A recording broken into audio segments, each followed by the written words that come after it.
Welcome to Voices from the Bench, a dental laboratory podcast. Send us an email at info@voicesfromthebench.com and follow us on Facebook and Instagram.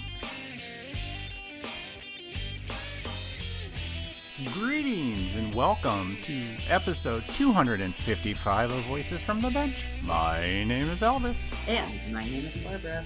What's happening, Barb? How are you? I'm good, thank you.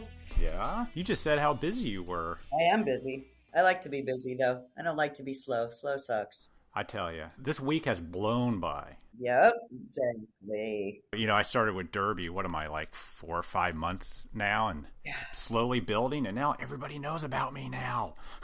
Great. So now you're getting calls and texts and come help me's, and yeah, I know how that goes, right? That's what it's all about. That's why I chose it. I love it.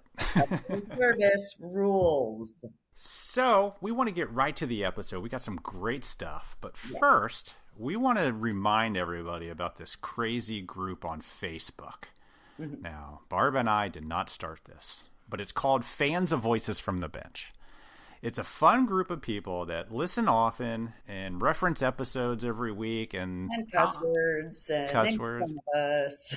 Yeah, they tend to make fun of us quite a bit, but that's okay. It's all in good spirit. Yep. It's our good friend Joe Young from Young Dental Lab. He's the one that started it, so blame him. Hi, Joe.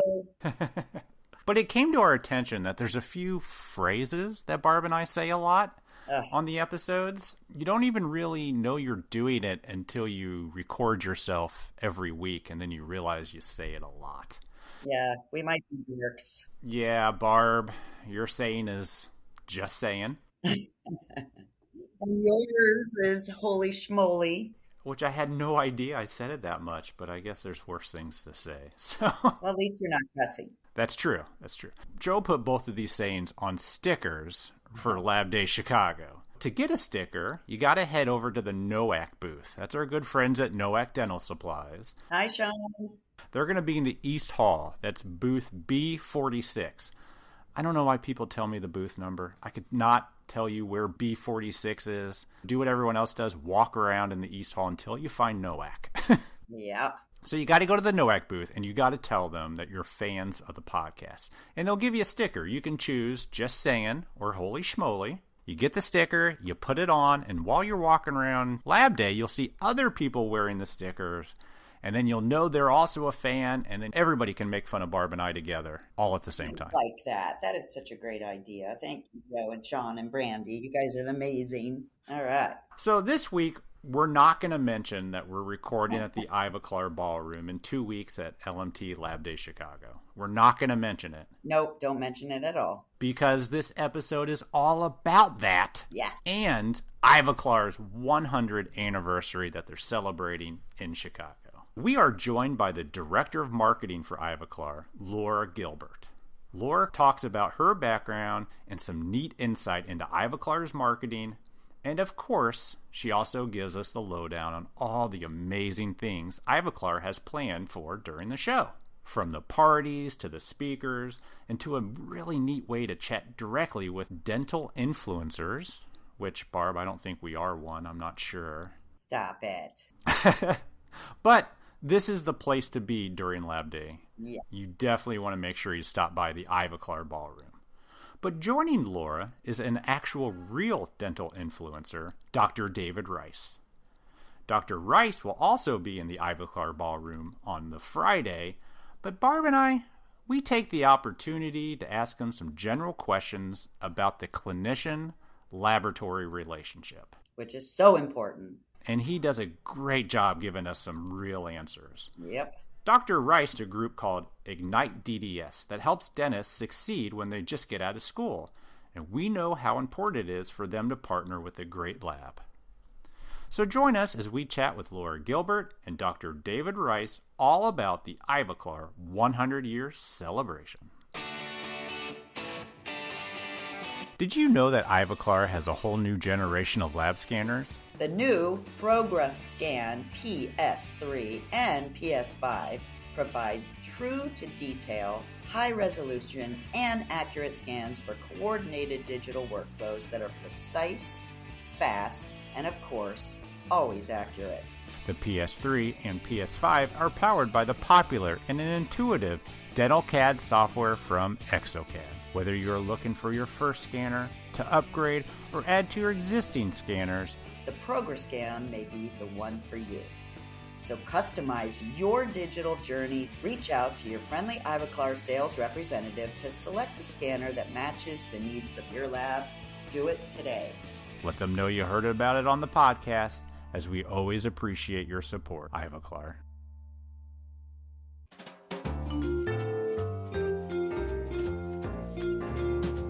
Voices from the Bench. The interview. We're excited today. We have a great group with us to talk about an upcoming Lab Day Ivoclar 100-year celebration. We have Laura Gilbert. Am I saying that right? Laura Gilbert, yep. Laura Gilbert from Ivoclar. What's your role at Ivoclar? Marketing? Yeah, so I'm the Director of Marketing for North America for all of our technical products on the fixed and removable and digital side. That's only a few products, right? That's no small role. Just a couple. Yeah, just like 2 or 3, right? So it's real easy. Right. Yeah. And then joining Laura, they were gracious enough to bring us someone that's going to be at their grand ballroom in Chicago, Dr. David Rice. How are you, sir? Hey, I'm doing great. Thanks for having me. Absolutely. Thanks for joining us. So before we get into the whole what's going on in the celebration at Lab Day, I'd like to kind of learn a little bit more about you, Dr. Rice.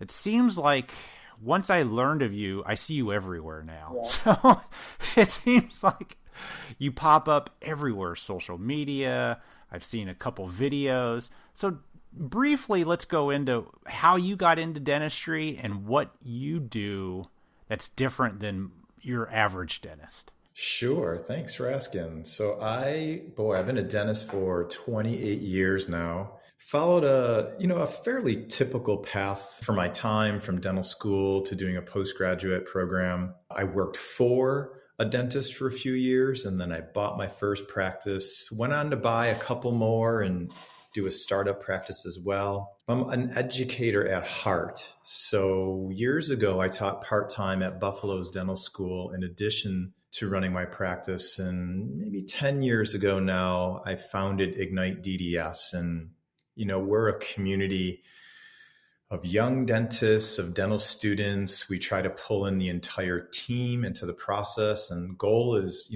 grow up a better generation of dental professionals than my own and unite us all. We're very siloed in dentistry, which can be problematic. I know all of your listeners really know that. Yep. So my days today are spent, working with dentists from, all over North America. And then, yes, I still am a clinical dentist back in Amherst, New York. Wow. So don't you live in St. Pete? I do live in St. Pete. So I live in Clearwater, and I see you a lot. So you're clinically still practicing in Amherst? I am. I go back every other month and I chunk my clinical time. So I go and I do clinical dentistry for, days on end. And then when I leave Amherst, New York, I don't do that dentistry for another 2 months typically. Wow. And you just hang out on the beach all the time? Lounge and what Florida people do? Yeah, whatever Florida people do. I still haven't figured out what Florida people do. But, when I'm at home base, I'm building those videos that you see, just generating content and really building a lot of virtual education from home. So Ignite DDS is just finding those new clinicians and their team members and making sure that they all work together. Am I understanding that correctly? Yeah, that's a great synopsis of it. What I've learned in my time as a dentist is there's really 3 big pillars. So there's a clinical pillar, there's a business pillar, and there's a leadership pillar. So, same story really when you look in the lab space. When in today's world, we've got to be great at all 3. Mm-hmm. You can't just be a great lab technician anymore. You have to have, be business savvy and learn how to lead a team full of people. And so that's what I do on the dentist side. And then, in addition to the education, we connect. So we find the best people on all facets of dentistry and we we bring them in front of our young dentists who are, say graduation day through 15 years out. 15 years. Is that still considered a new dentist at 15 years? So the American Dental Association labels it at 10. I would argue that we're pretty slow moving in today's world. So 15, I think, is a pretty good number. Really? They consider 10-year dentists still new? They do. That tell you that. kind of insulting, if you ask me. So, doctor, so Interesting. do they seek you out? How do you find those dentists that are willing to learn all three of those things, and how do they find you? Great question. Back in the day when I first started Ignite, I literally ran around 46 weeks a year. I'm down to about 35 weeks a year. So I'm out and about all the time in front of audiences, at meetings like Chicago Midwinter, for example. Mm-hmm. But digitally today, we reach just a little over 1 million people per month on our social media channels for Ignite DDS. So we reach a lot of people socially. Yeah, that's quite the reach. So how did you hook up with Ivoclar? I will tell you, good fortune. My practice is 10 minutes door to door from Ivoclar's HQ. Well, that makes it easy. Super easy. So, years ago, those of you who've been doing this for a little bit of time, certainly remember Bob Ganley leading Ivoclar's team for all those years. So I met Bob and, his Pierre and that whole crew very early on as a young dentist, and very thankfully, they liked my dentistry enough to become patients. So Ivoclar's team, over the course of my first 5 years as a practice owner, came to me as their dentist. And then thank God I have a really great team. So we started photographing everything that we did, and we became content generators with Ivoclar, in addition to sort of the unofficial team dentist. Wow. So that was way back when we did Empress. Did you do Bob Ganley's Empress? Remember HIPAA? Yeah. Sorry. Did you do a lot of Empress on the Ivoclar folks? I did a lot of Empress for a lot of people. And, it's funny. I just saw my mom the other day. She's had her Empress veneers for 24 years now. Wow. Yeah. So you guys know, right? When we use the best materials and the best techniques, things last. Yeah. Yeah. For sure. Get the best results. Absolutely. So Laura, briefly, let's talk about how you got hooked up with Ivoclar. I mean, did you come from dental? I didn't actually. Initially, I went to school for communications and then got my marketing degree as well. And I started at IBM, and I was there for about 8 years. So completely on the tech side, the tech industry of e-business and the launch of that. And then I decided I really wanted to get into more product management. And so I was lucky enough to start my dental career with Dentsply in Canada. So I'm Canadian. I live just outside of Toronto, and I spent about 8 years with Dentsply Canada. And really, they were a stepping stone for me, where I learned a tremendous amount about the lab technology from, I started in dentures and analog denture teeth and that whole process, and then integrated digital. So when the position came up at Ivoclar, I looked at them as kind of the marketing great within the industry. And so I was really lucky to be able to make that jump. And I've been with Ivoclar now for just over 10 years and in a North American role, managing technical. And so, yeah, I couldn't be happier. So when you say managing technical, like what is that like day to day? Do you deal with labs or new products or both? Well, yeah, both. But the nice thing about my role is that I don't just deal with laboratories and the owners. We deal with denturists and we deal with dentists. So I get kind of the full round of dealing with all of our customers, and then also, trying to get to that end user customer, which is ultimately the one who needs the restoration, the patient. We try and communicate to them the materials that they deserve. And then we work with our dentists, our denturists, and our laboratories to highlight products to them. So any new product launches, any events, trade shows. We do a lot of strategy as well. We know the market very well. Day to day, there's no day that's the same. As you know, Oh, this yeah. industry is evolving so much.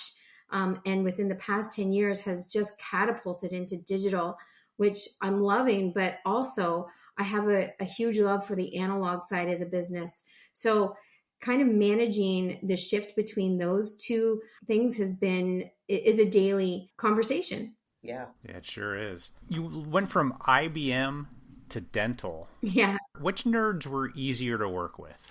Computer or dental nerds? Oh boy. Definitely dental nerds, especially technicians and denturists, because they want to teach you everything they know, and I'm so grateful for that. Isn't that great? Yeah. Yeah. I'm not a technician by any means, but I feel like I've grown within the industry because of our customers teaching us and us listening to, what they actually need, and bringing those things together into a manufacturing organization is extremely important, so that we're making things and putting things to market that our customers actually need. So yeah, I would definitely say the dental nerds are much easier. Yeah, that was the right answer. And we're amazing, of course. Yeah. You know it. So you've been with them for 10 years, so you didn't do the famous Emax lips ad, because I'm still trying to figure out who came up with that. I didn't do the famous Emax lips, but the lips were probably, I would say, the brainchild of Grace Garrity, who's our vice president of. Is it her fault? Yeah, okay. Yeah, it's her fault. Yeah, so that was actually one of the reasons why I wanted to work for Ivoclar, because when I was with the previous company, we were in Chicago, and those lips were everywhere. Yeah. And I was like, wow, this is fantastic. What better way to showcase such a beautiful aesthetic product than with that image? And but Grace Garrity and the marketing team prior to me coming on board was responsible for that great campaign. That's hilarious. I'm going to ask her about it. I'm going to ask her if they're her lips. Dr. Rice, we were talking a little bit before we got started through some emails about kind of talking about how we can improve the communication between dentist and lab. So I know that you probably use quite a few labs with your practice. A short list, I'm going to say. Really? Because they say the average is about 3 to 4. That's probably average. And again, I'm a lot blessed in that, Ivoclar itself has a pretty cool lab team that I have access to. So I might not be your typical dentist today that I was differently, 7 years ago. Yeah, that makes a lot of sense. I would say Emax, if I might ask, is Emax your number one go-to product that you go to? Are you mostly doing veneer and smile design cases, or do you also do some removable? I do some removable, but you're right. Emax is a workhorse for me, and has been really since its inception. Veneers, full coverage, partial coverage. We do a lot of, indirect inlay onlay type restorations, and it's the best of all worlds. It's beautiful. It's strong. It's been around. It's got longevity, which we can't say about a lot of materials in dentistry today. Yep. That's very true. So much that we use doesn't have as much clinical time as Emax, as we just talked about. When you deal with the patient, do you talk about materials, or is it kind of like a taboo subject when dealing directly with patients?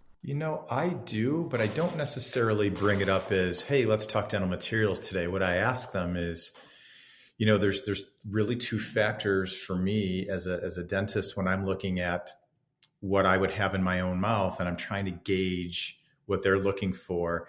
The first one is, how pretty does this restoration need to be, whatever it is, and how strong? Mm-hmm. And, occasionally I'll have a patient who's like, listen, I want to be on the next cover of XYZ magazine. And the Hollywood smile. How do you not roll your eyes? Yeah. And we all know that means, take Emax for an example, we're going to cut it back and we're going to layer and we're going to go through all those extra steps. And what we also know is as beautiful as it is and as strong as it is, that we compromise it, as opposed to if it was monolithic. Mm-hmm. And I have a conversation that way. I want to know. And I just want my patients to truly understand that there's always a give and a take. So as a patient, I want you involved in the conversation to know what the limitations are. And then thankfully, most of our patients trust us and say, well, what would you do? And we get to share that. And, sometimes we get fooled by a patient, but not so much anymore. So have you found, like recently in the last 5 years, a change in what your patients are looking for, where they don't want to see the translucency in the mamelons and the surface texture? Or do you find that they're still really, really liking that translucency and all of those things that make a tooth look natural? Great question. I would say with our patient demographics, we have always had that challenge of patients who want Hollywood as compared to, Mother Nature. Mm-hmm. So I learned that lesson the hard way. I built 12 spectacular veneers that still to this, all these years later, are my very favorite. And then, cut them all off because my patient wanted, Right. that white with zero characterization. And I guess, on the downside, it was a hard lesson to learn. On the upside, I learned it really early on in my career. Yeah. So, conversationally, that comes up all the time. Yeah, so I'm a ceramist by nature, and just from what I've seen the last 5 years, that the patients are demanding more and more of the non-layered restorations, but they still want to see the halo and the surface texture and the luster and all of that, but they don't necessarily want to see those translucencies that we all love putting in those. So I was just curious if that was similar to what you're seeing. For us, that's happened for many, many years. But I would say, to your point, in general, as I talk to dentists all over the place, that is definitely the trend.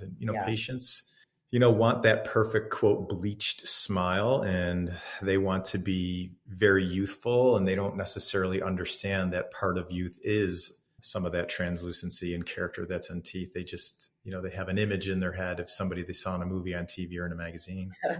So are you doing a lot of BL1s would be my question. I always try to talk them into like a BL2 or a BL3 Emax versus a BL1 that sees it before you're even walking in the room and you can see the smiles. But I think those ingots are beautiful personally, the BL2s and 3s. Totally agree. And and those are actually my two favorite ingots to restore patients with. But yeah, we get a fair amount of BL1s, and we walk them through the strengths and the weaknesses from an aesthetic standpoint of what that's going to deliver to them. Laura, do you know the most common shade for Ivoclar's advertising? Well, there's not really, everybody's A1, A2, right? That's most common, but you don't want it to look too blown out either. So B1 is very popular. That's a hard one to say because we like to use real cases in our advertising. And so it really is dependent on the case that maybe the key opinion leader has developed for us, or that our lab team has done for us, and how it photographs. Because we like it to be organic and true to what product is really delivering. So no photoshopping after the fact. There's no photoshopping other than maybe bringing light into it to make it stand out. Because, you can put something that you've just photographed into a magazine, but it really will never show the true beauty of it. So you do need to bring a little bit of light into it, or people say, well, that doesn't look very good. And I'm sure as a dentist, people who ask for those Hollywood smiles, it kind of goes against everything that you've been trained on and what dentistry is all about. You don't want to give it to them. And then they say, oh yeah, Dr. Rice did these for me and they look like, white chiclets, but that's what the patient wants. So it's so subjective aesthetics to everybody, whether you're looking at it in a magazine or online or in a patient's mouth. I've always said that if I got veneers, that I wouldn't want them to be too white. I want that characterization because I don't want them to look fake. Yeah. I guess maybe that's just, but I've never had to have that either. So I don't know. Beauty is in the eye of the beholder. And us ceramists, we could change everything. You could see the most perfect case and the most beautiful photographs, and you're like, oh, I would just twist this or I would round that. Even on my own work, it makes me crazy. So I agree. It's in the eye of the beholder, and we're all our worst critics. That's right. True. Well, that's a great question for Dr. Rice. How do you handle it when a patient, like you get your cases back from the lab, they look beautiful, patient loves them, but you're not happy with them. You think they could be better. Is the patient the final say, and you're like, I'm going to let this go out my door and let it represent me? That's a great question. So I'm going to say two-part answer to that one. On the front end, my goal is to have a test drive in my temporary restoration. So hopefully we've had a great conversation on the aesthetics and, including shade and contour and character and polish and the whole 9 yards. In that view, I would say we've checked almost all the boxes almost all the time for those patients. But I think to answer the other side of your question is, if I get something back that doesn't match what we prescribed and doesn't really truly follow what I was anticipating would come back, then, my first job is functional assessment. So if I have perfect margins and my perfect proximal contacts and my speech and everything is going to be fine, and I can work my occlusion exactly the way I want it, then I'll try them in. And if they're really, really close, but they're not exactly what I want, I'll try them in. If they're not what I want, I won't even try them in, because I don't want that patient to have an opportunity to tell me that they like something and then come back and say, but they really don't look the way they looked the last 3 weeks in my temps. Yeah. Yes. So you'll send them back to the lab and have them tweak them? Mm-hmm. Yeah. And usually for me, it's a phone call. And I will say this too, we're probably a bit of an enigma. If we have a patient coming in, let's say in 4 weeks or 5 weeks, and I'm hoping to see my case a week to 10 days in advance. Yeah. And, Christy and Steph and Holly and myself, we look at every case. So usually we would notice if something was off, because, we have printed models of our temps. We have, a full prescription. We have photographs of everything. So, 99 out of 100 times we catch it. And then it's an opportunity for us to pick up the phone and say, hey, something's different than what we talked about. Is there a reason? Because sometimes there are reasons. And if there are reasons, functional reasons, then by all means, that's great. That's what makes us strong together as a team, another set of eyes. So I think the key there is you open up that case long before the patient's in the chair. Oh, gosh. It happens all the time where they open it up 5 minutes before the patient sits down and they realize something's not right. Oh, God. Yes. Yeah, absolutely. Our process is a case comes in that day, the case is opened up, it gets set in either my desk or my partner Mark's or Laura's desk. And we each review our own cases with our dental assistant. And it doesn't take very long to assess them, to say, hey, is this exactly what we wanted? Almost exactly what we wanted? Or is this for some reason, did something go sideways? And I know a problem I run into a lot as a lab is, let's say as a lab, I'm not happy about something, and trying to communicate to the dentist rather than going through an assistant or the front desk. You're probably a little different. You're probably more open for communication, but I know it's something that a lot of labs run into. Any tips on how to get to the person in charge? Yes. So I'm going to say a few tips. If this relationship is new or pretty new, what I would highly recommend is you set up a time. I mean, it's like dating or any relationship, right? We're always putting our best foot forward when we first meet. So that's a great opportunity to sort of establish expectations on both sides. And so if you're new or newish with a dentist, I would set up a time to have a call and say, listen, I want to walk through some things to make sure we're always over delivering on your expectations. That's going to make me feel great as a dentist. It's music to my ears. And then define it. It's going to take us 30 minutes, an hour. Is this a good time? Is there a better time? And boom. If you've been working with me for a long time, there's a great psychological technique called the apology close. And it doesn't mean you've actually done anything wrong. But That sounds like a marriage thing. Yeah. So imagine you called me up and said, hey, David, you know what? I have to apologize. I don't know that I've ever talked to you about setting up a time for us to really talk about your expectations of us and how we can best help you and your patients. Are you okay with setting that up now? And it gives you an opportunity to reboot.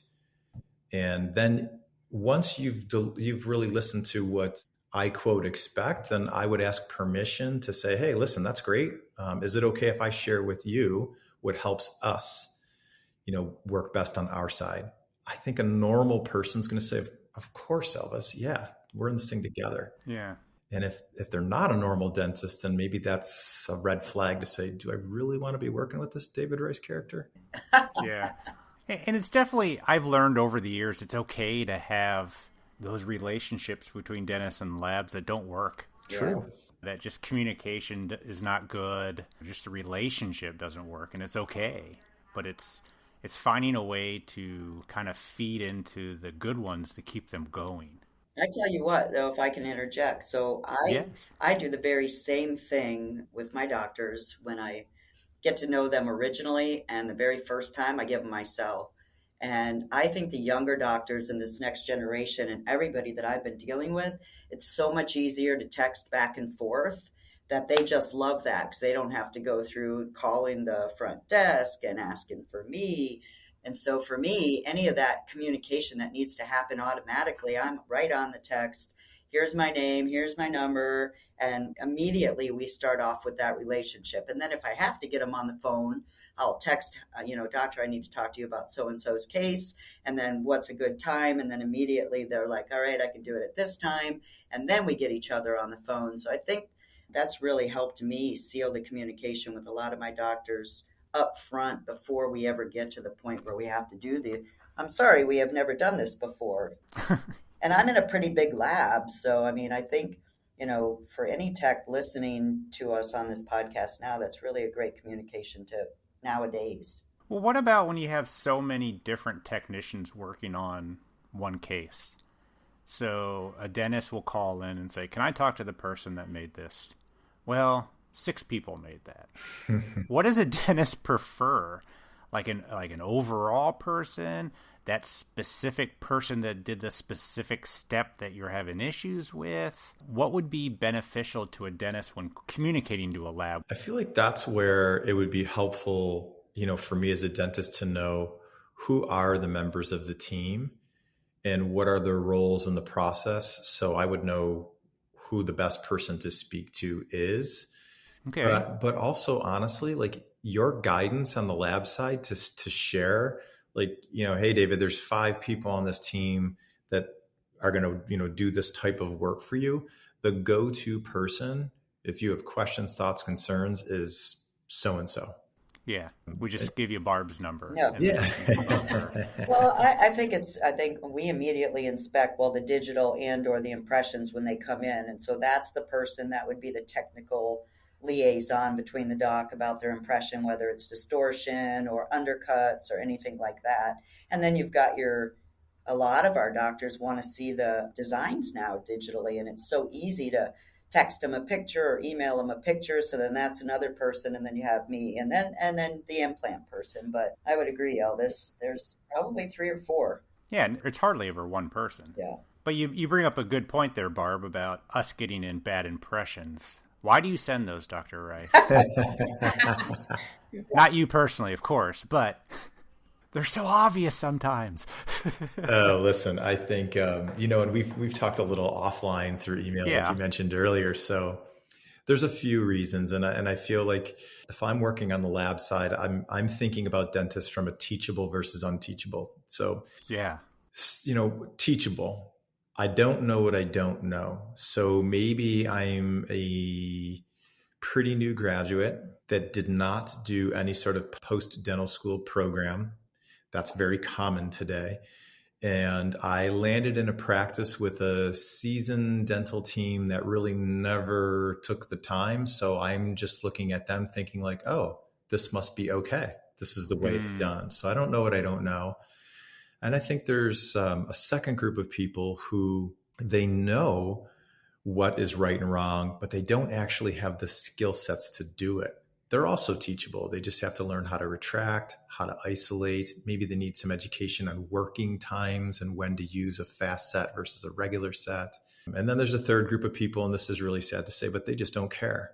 Yeah. And they're not teachable. And if I'm on the lab side and that's what you're getting day in and day out, I would draw my line in the sand of where I'm comfortable working with a dentist and just where I'm not. And don't be afraid to fire me if I consistently don't deliver what you need. As a dentist, and if you're teachable, are you teachable from a lab? Are they willing to be taught? I think this is a great opportunity for labs and dentists to tag team. So if you have a strong relationship with a dentist, then yes, a dentist is very teachable by you. If you have an okay relationship, or you don't really have a relationship with a dentist or groups of dentists, then what I would recommend is you get a dentist in the room, virtually, in person. We do a ton of this with people, and let us be the bearers of bad news. Peer to peer, I can call a dentist out and get away with it. It's probably not something most of you who work in a lab would want to do. Yeah. But if don't want to burn those bridges. Yeah, right. You don't want to do that. But on the other hand, it's just supervising neglect. So imagine that myself or another dentist that you do have a great relationship, they taught the lessons and then they pulled you in as the next expert. Like, it would be easy for me to say, hey, here's what I know as a dentist, but we've got a much smarter person in the room than I. His name's Elvis. He's right here, virtually or in person. And Elvis, what do you need on your end?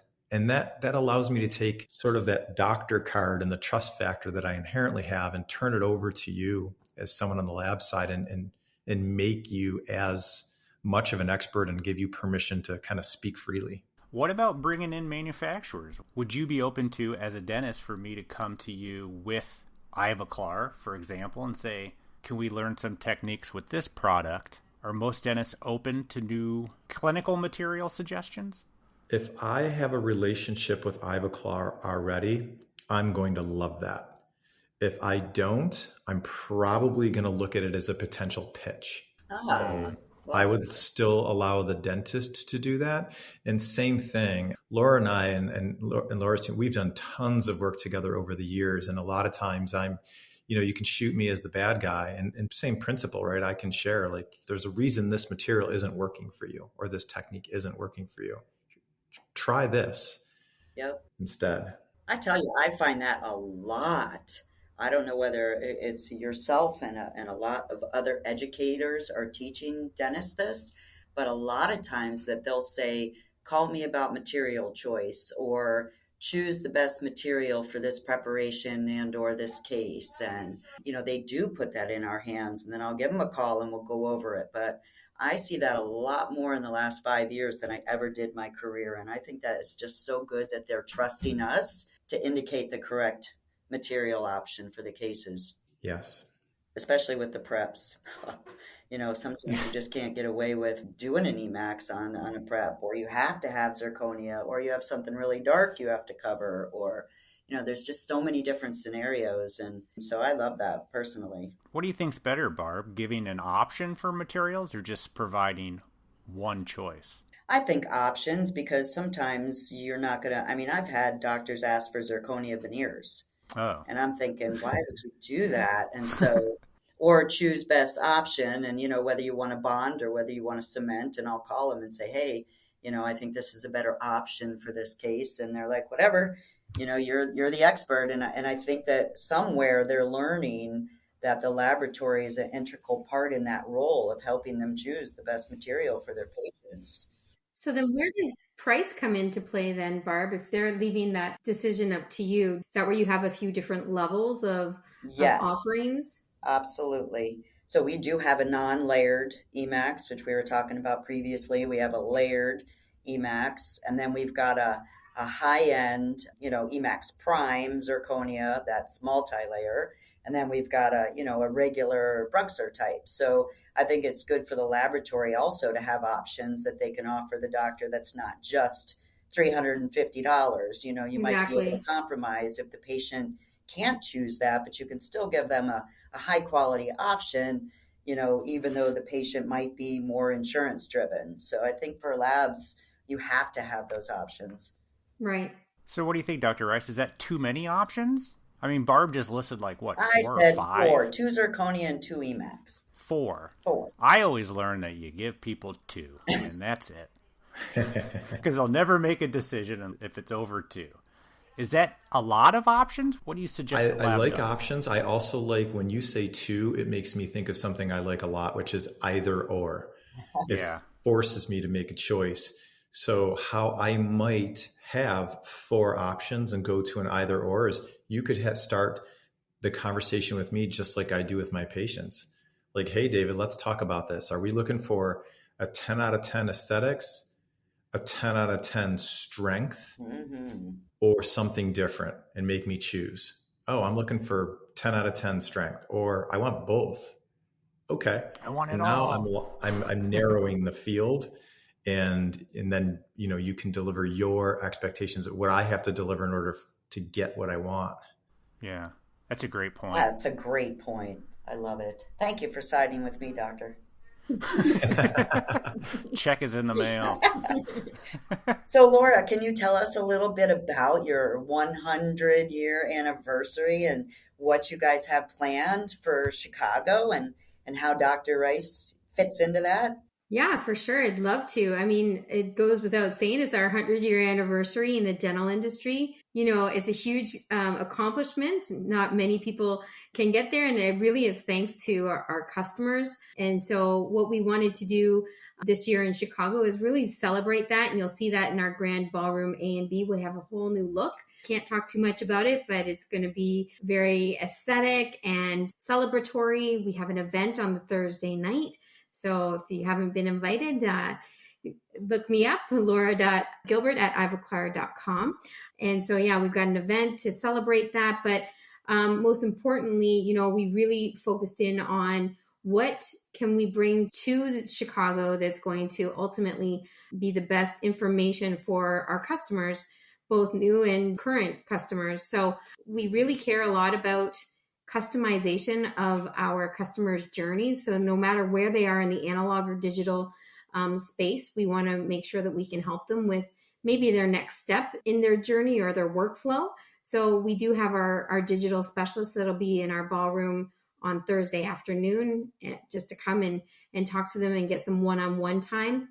And then Friday and Saturday is really about lectures and seeing some of the dental industry's leaders on stage. So, we have everyone from denturists to lab technicians. So we'll have Lee Culp there. We have some tag team dentists and technicians with Dr. Ed McLaren and Jed Archibald. So, going back to what we were discussing previously, we do see a lot more of teaming of the dentist and the laboratory on cases, especially when it comes to difficult cases. But you see a lot more of that. So we'll have Raphael Santrich. We have Hugo Hebert from Canada, as well as Esther Schwenning from Canada, Michael Roberts. Those of you who know who Matt Roberts is, Michael is his son, and he's amazing. So he'll be there. We have Yuki Mama, Iham Farah. We've got a really nice lineup on both Friday and Saturday. And then, I really wanted to make it so that people could really socialize and get to know everyone. Like there'll be a lot of people from our head office and from Liechtenstein there, as well as our corporate office from Amherst. So we've just invited everyone to come in and see Voices from the Bench. You'll be there for 2 days broadcasting from the ballroom, and we encourage people to come in and talk to you. But we've also set up an influencer station.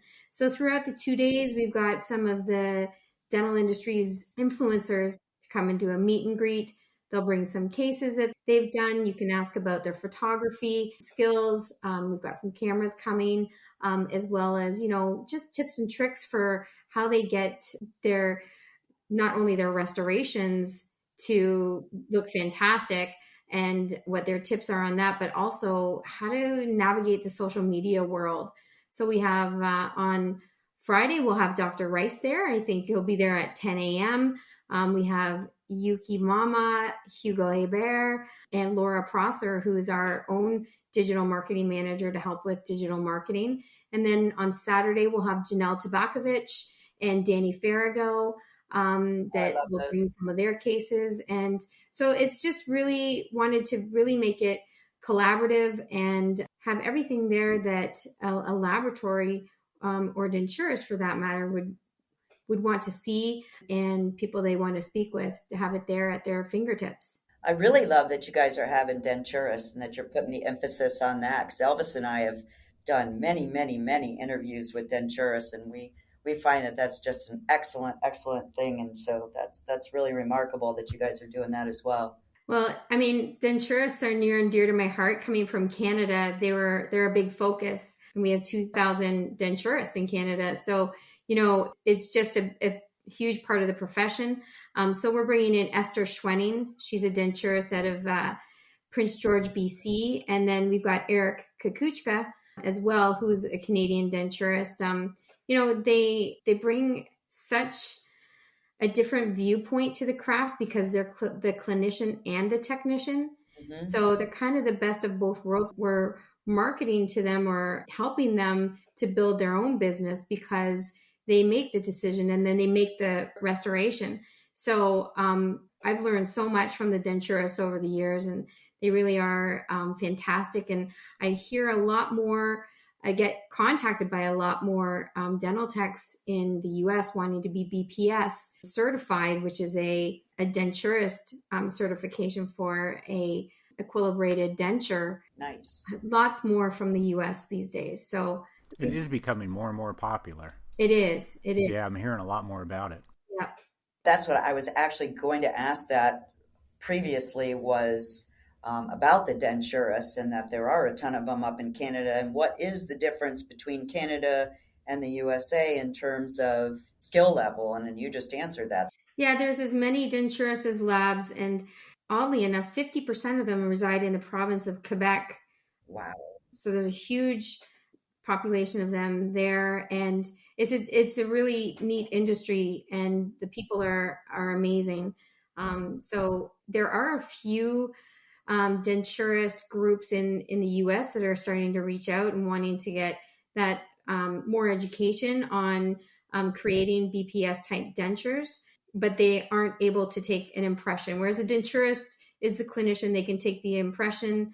They don't do anything that Dr. Rice can do, like implants or, cutting of teeth, for example. Yeah. But, they can take the impressions and they can seat the dentures and all that. So the whole weekend starts on Thursday. Thursday yes. night.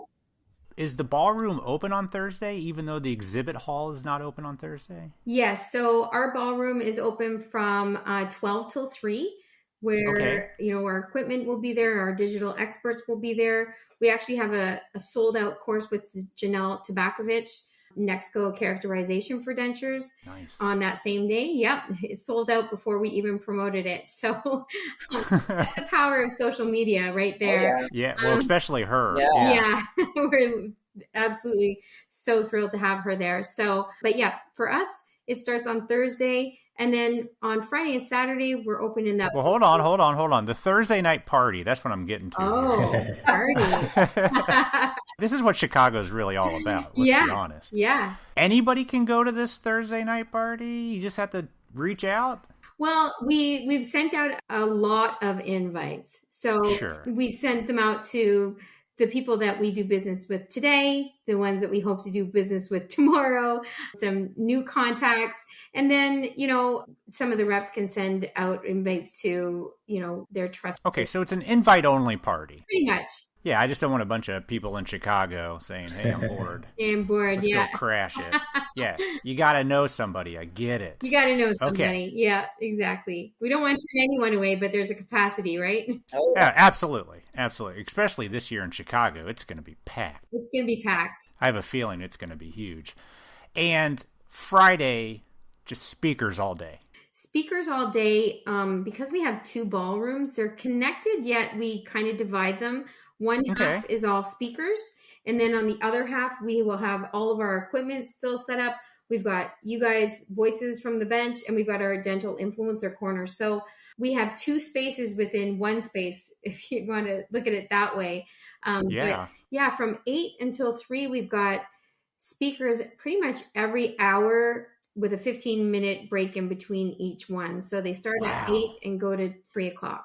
Wow, who's the lucky 8 o'clocker? Yeah. Well, Esther Schwenning's going to kick it off. And you wonder if it's going to be packed or not, but the 8 a.m. spot is on Fridays. A lot of people do come out. Oh, yeah, absolutely. Yeah. Is that standing room only, or do you register? You can register through the LMT website, register for all of our lectures, but we have had situations where we've had Yuki Mama there and the seats are full and it's standing room at the back. So Oh, I know. Kind of both, but you should register. Okay. And what about any other courses? Is Janelle's the only one, or are there other courses hands-on going on? That's the only hands-on course that we're doing. We do have our Ivoclar Academy. If you go to our website and look at the academy, it shows all of our hands-on courses in person at, we have an academy in Amherst, one in Mississauga, Ontario. They're all over the world, but and we have one in California. Those are the 3 for North America to get hands-on courses. But we have a lot of webinars that take place as well. So there's a lot of information there, but the only hands-on in Chicago would be the Janelle course.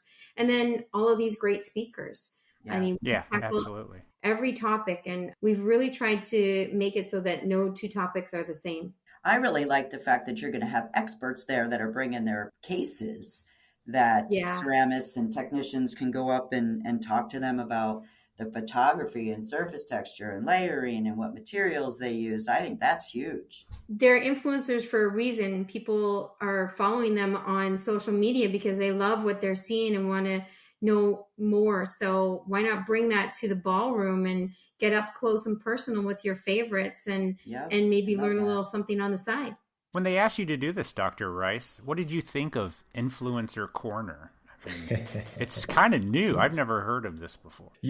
So I have a love-hate relationships with that word, but I know what I know about Ivoclar and the people that Laura just mentioned who are part of this day, and you guys being a part of this day, is these are excellent clinicians, excellent lab techs, ceramists, the whole 9 yards, who happen to have influence. So that makes me a huge fan of it, as opposed to just somebody who has, 50,000 followers and doesn't have anything really to offer. And I think that for me is always the differentiator. I'm excited to be there. And, I think it's really important. There's so much work for us to do, from lab to dentist and dentist to lab.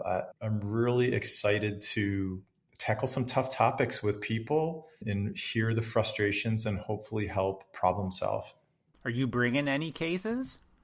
Or are you just going in there just seeing what people throw at you? Yeah. I'll bring some things with me as backup, but my real goal is to, I guess, understand what I know labs are going through on a daily basis. Like we mentioned one, like just bad impressions, like, oh my gosh. So how do we overcome that together? Yeah. And I know that's probably just the tip of the spear. So if we can dive deep into the real day-to-day problems and bring people solutions to those problems, I feel like we will have had a great couple of days together. We can solve one right now. Why do offices not understand how long it takes to do something in the lab? If we say we need 6 days, why is that so hard to understand? Because the patients are going. I wouldn't think that would be a tough one to get, right? But that's another teachable or unteachable. So, basically what's happening in my end? Do I not know how to communicate with my patient very well? Am I not making great temporaries? What's happening on my side?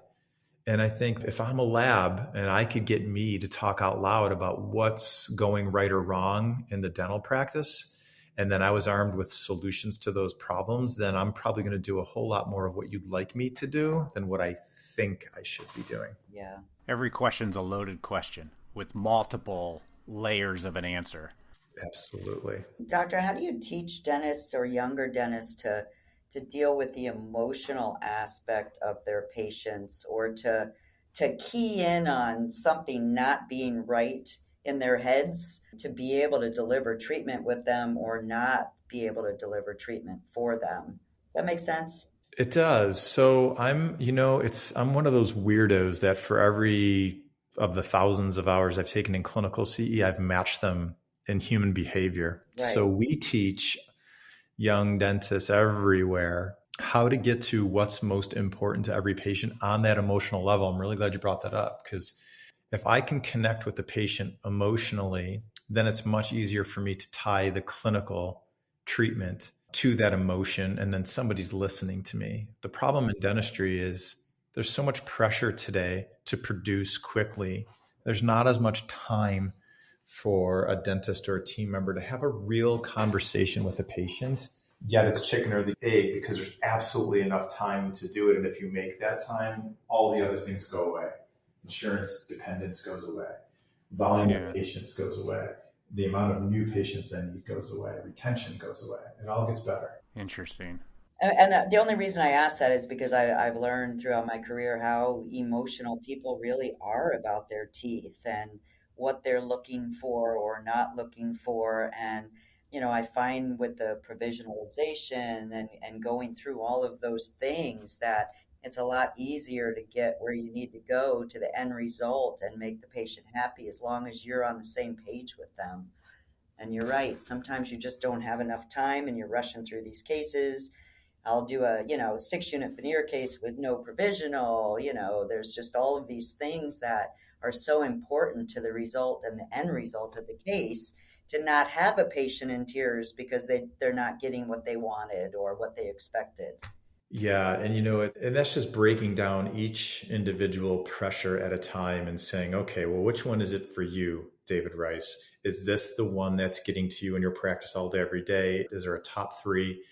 And then, my job is to help those dentists and those teams understand how to move past those, because clearly we all know dental practices that have, right. And it's not rocket science. It's just new lessons that you have to take time to learn. Great. So, Dr. Rice, you're there at 10 a.m. on Friday? I will be there. Yes. Yeah, I encourage everyone, head over to the Ivoclar ballroom during Lab Day Chicago and talk to these influencers, and let's hit Dr. Rice with these hard-hitting lab questions that he so graciously came on to answer. Listen, we're all in this thing together, right? Yep. Absolutely. And just all weekend, Ivoclar ballroom, A and B.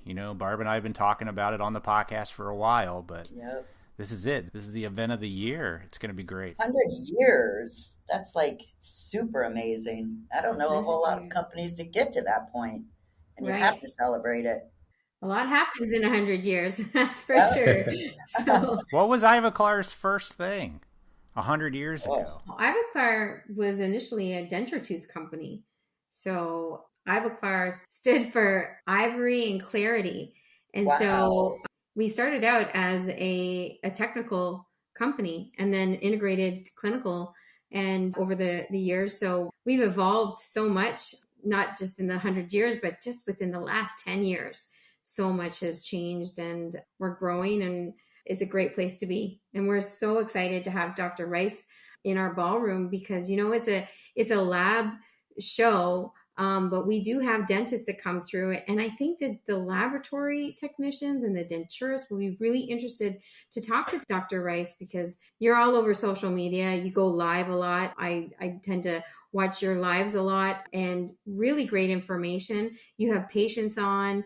You've connected with denturists and technicians as well. So I think it'll be great to have you there. It's just something different that we've not been doing before. Fantastic. Yeah, I think the whole event sounds amazing. And Barb and I look forward to being there all weekend. We do. Can't wait. Looking forward to have you, all of you. Yep. Awesome. So we hope to see everybody else there. Yes. All right. Well, we appreciate you guys for coming on the podcast. Yeah, thank you. We'll see you in Chicago. Thank you. Sounds great. Thanks, guys. Yep. We'll see you there.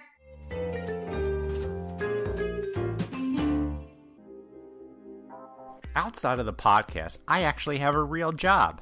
I know, it's hard to believe. I get to work directly with dental offices to provide amazing smiles to patients. But don't we all? But I do it with data instead of a handpiece or a mill. I use data that most labs already have but don't know how to access it or use it. Enter iCortica. ICORTICA. If your lab is already using Magic Touch, great, you're halfway there. If you aren't, then go get Magic Touch just so you can use iCortica. It will be worth it.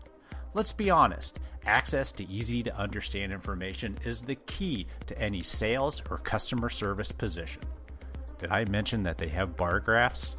This is exactly what iCortica does for me on a daily basis. Every morning, I wake up to an email showing me the risks and the opportunities across all of the customers.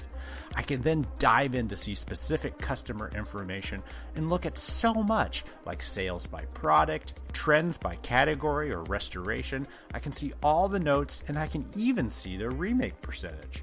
It allows me to know who I should talk to about what without having to spend hours digging into production software or making a ton of Excel spreadsheets.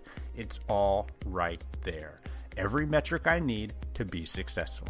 So do yourself and your lab a favor and head over to icortica.com/voices or send Rob Nozell an email at rob@icortica.com and start understanding your dental offices in a way you never had before. Check out this episode's show notes for all of those links, and we thank you for your support of the podcast, iCortica, and I personally thank you for making my job easier. A super big thanks to Laura and Dr. Rice for taking time out of their super busy days to chat with us about all of the exciting things that they are doing. Guys, you got to take advantage of this amazing opportunity to chat with all of those great people that will be at the Ivoclar Ballroom over the weekend. They've got an amazing lineup on stage, an ever-revolving group at the Influencer Corner. That's pretty cool. All the Ivoclar people and to Elvis and I who are recording the podcast. Which we're not going to mention. No, we're not going to mention.